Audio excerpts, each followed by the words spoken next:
The Chicago Cubs are headed towards the winter meetings, and one of the main focuses in these winter meetings reportedly is going to be the bullpen. The Chicago Cubs have multiple areas they need to address, and hey, while we're talking about it, we might as well go ahead and list out some of the wish lists. And I'm going to give you guys one Cubs analyst projections on who he would like the Chicago Cubs to pick up during these winter meetings or resign during these winter meetings. And I want your thoughts about it. Let's talk about it right after this.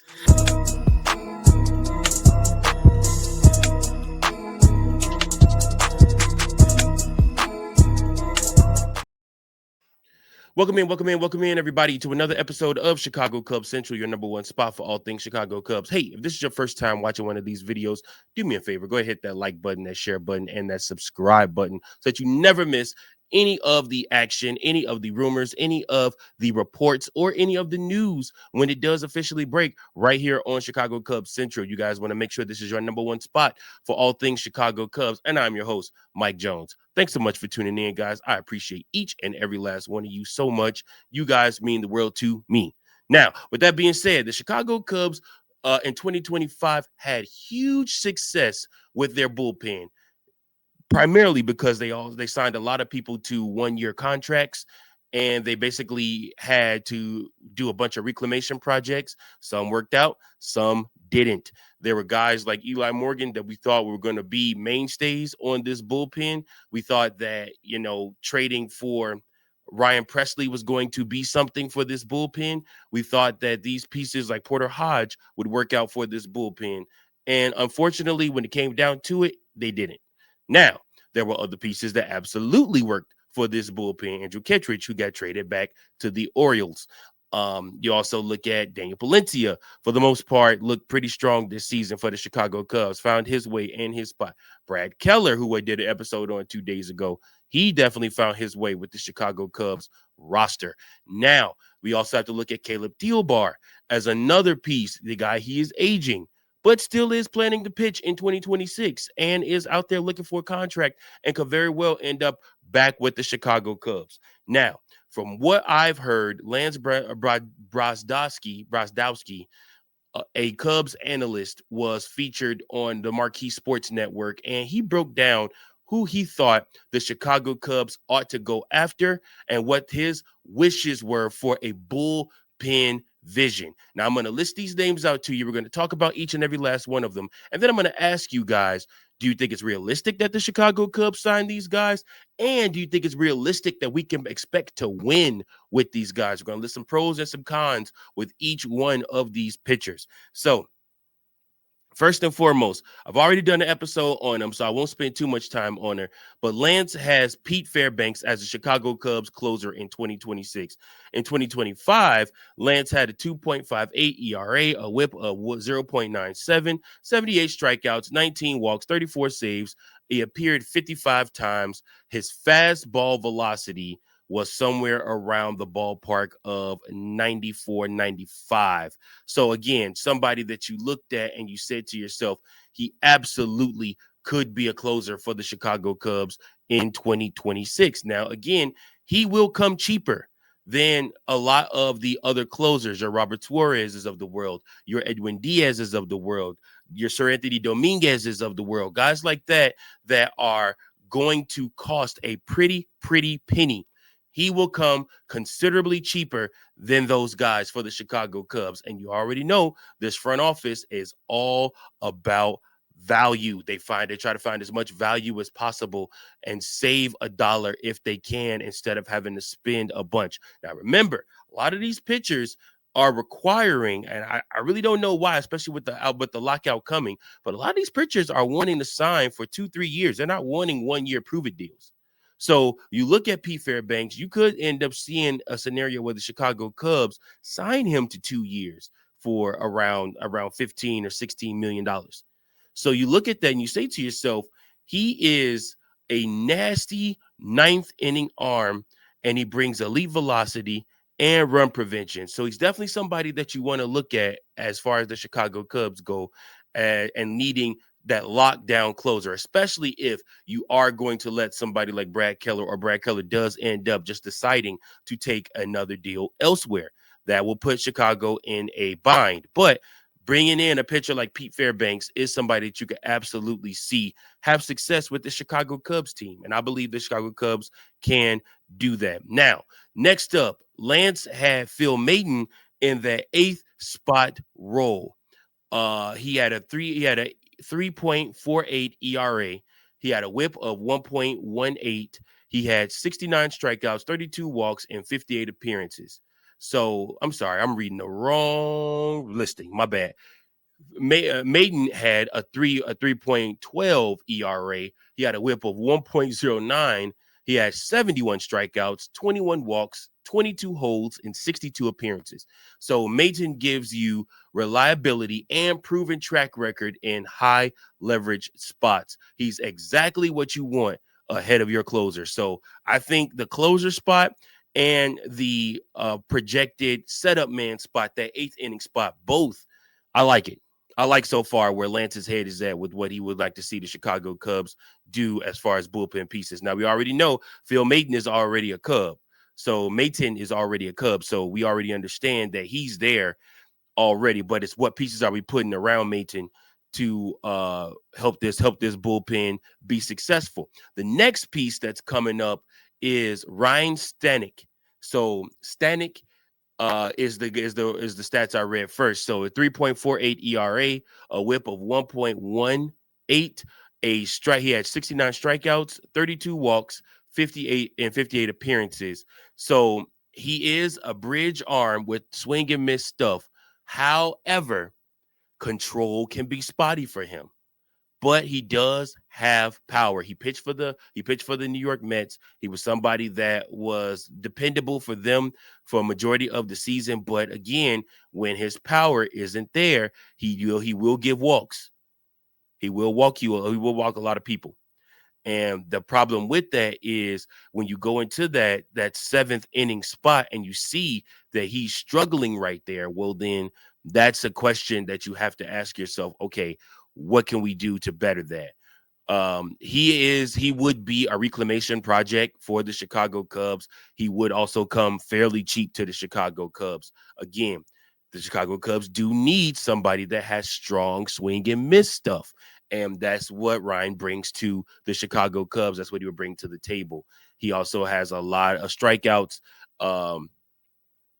But if he can't get that control together, if he's not able to throw it into the strike zone and get that swing and miss, then he is somebody that you could see falling out of the tree of trust, as multiple pitching pieces that we acquired last year did.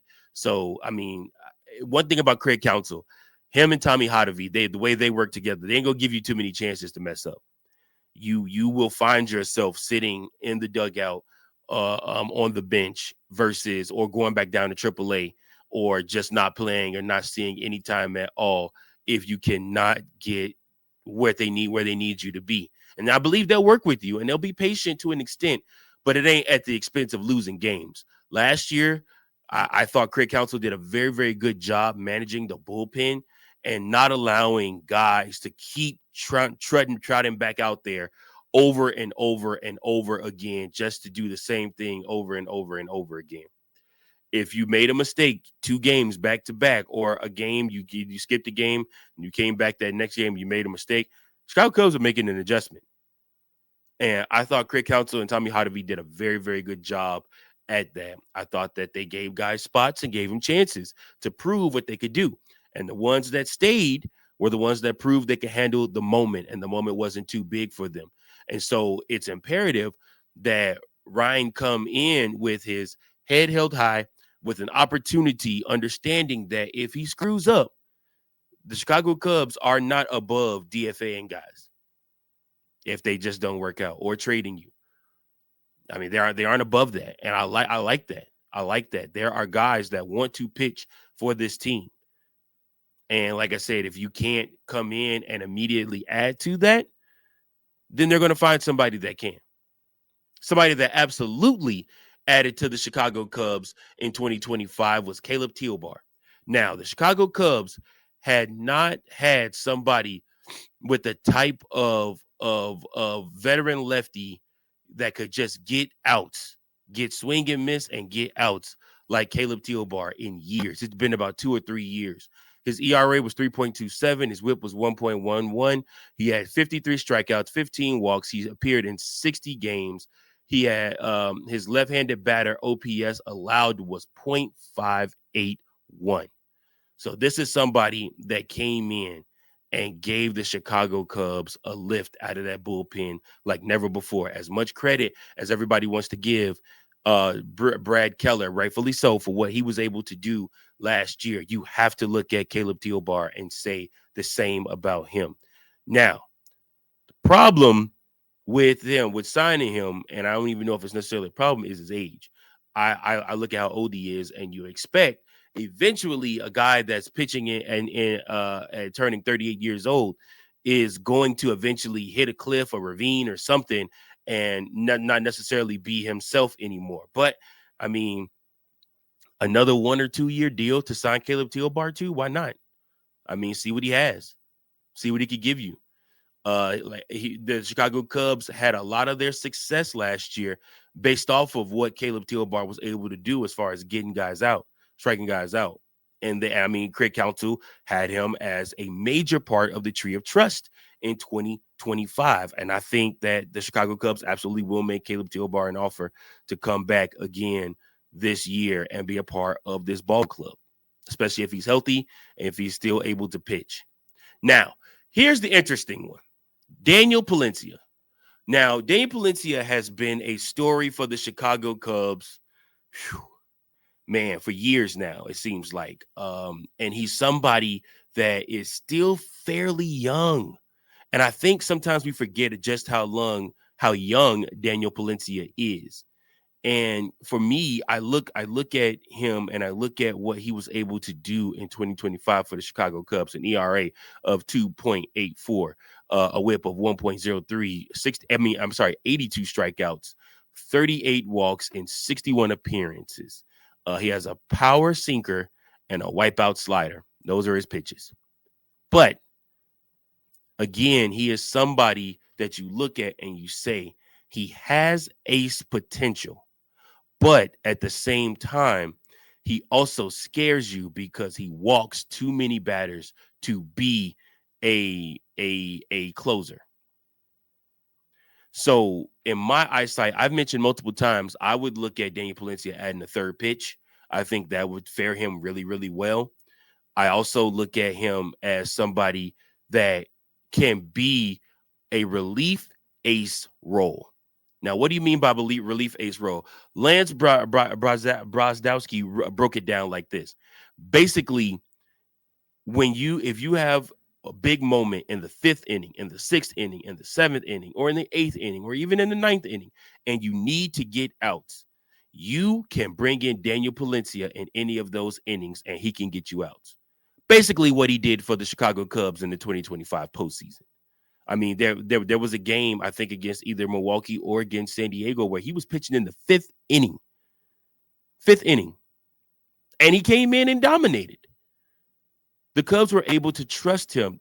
Craig Counsell was able to trust him to go into those innings and get out. And he did so. So again, I like that outlook for him.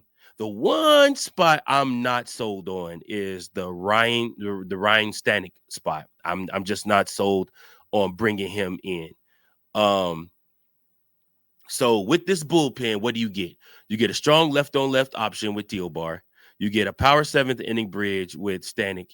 You get a dependable setup man with Maton, and you get 2 sub 3.00 ERA arms at the back. That's Fairbanks and Palencia. So this is a strong bullpen, very strong bullpen. What do you guys think? Is this a bullpen that you think the Chicago Cubs can win with? I'm going to give you guys the breakdown. If Fairbanks and Palencia both pitch to their 2025 projections in 2026, that gives Chicago arguably one of the best 1-2 high leverage punches in the league. That alone can win games in the postseason. Think 2016 type bullpen leverage dominance. However, you have to have questions, and I do have questions with Stanek. bringing strikeouts, but walking too many hitters. And that 7th inning role can be volatile in tight division games in a long season. And guys, and we know this from a fact. We've seen it with guys like Porter Hodge. We've seen it with guys here lately. Inconsistency will cost you wins. That's why somebody like Luke Little, who has shown dominance at the AAA level, just has not been able to crack the major league level, because in the major league level, he struggles to be consistent. Porter Hodge the same way. So you look at this and you say to yourself, Stanek, is he really somebody that you want to rest in that 7th inning role? Or is there another pitcher out there that you would like to see the Chicago Cubs go get? So what's missing from this group? A control-heavy innings eater and a multi-inning stabilizer. 2 pieces that I believe the Chicago Cubs do already have, or at least one of them. I think a control-heavy innings eater, I think you can look to, gosh, and I'm blanking on his name right now. I'm looking right at him. I see his face. He pitched for the Chicago Cubs in 2025 as a starter. His name will come to me soon. But anyways, the Chicago Cubs do have innings eaters already. And I think they have a multi-inning stabilizer also. So Colin Ray, sorry, I don't know why I blanked on his name. Colin Ray, I think, is somebody that absolutely is a control-heavy innings eater. And I think that he's a piece that the Chicago Cubs can absolutely have as that heavy innings eater or a multi-inning stabilizer, either or role. But it doesn't hurt to add another 1 or 2 to that to ensure that you have what you need. So can they win with this staff? Yes. Yes, they can win with this staff, but only if the top guys stay healthy and the Cubs add at least 1 or 2 more stabilizing relievers. A bullpen carried by stars works until it doesn't. Depth is what championship insurance is made of. So you want to make sure that the Chicago Cubs have the depth and the pieces that they need to be successful. So all in all, I do think that they could win with this lineup, but hey, that's just my opinion. But I want to know from you guys, what do you think? And who would you replace? Who would you take out of that pitching bullpen to see who would be better? Who would you guys replace guys with? Let me know in the comments below. I appreciate you guys so much. Until next time, go Cubs, go. Thank you for watching another episode of Chicago Cubs Central, the #1 spot for all Chicago Cubs content. Remember to like, share, subscribe for more Cubs content.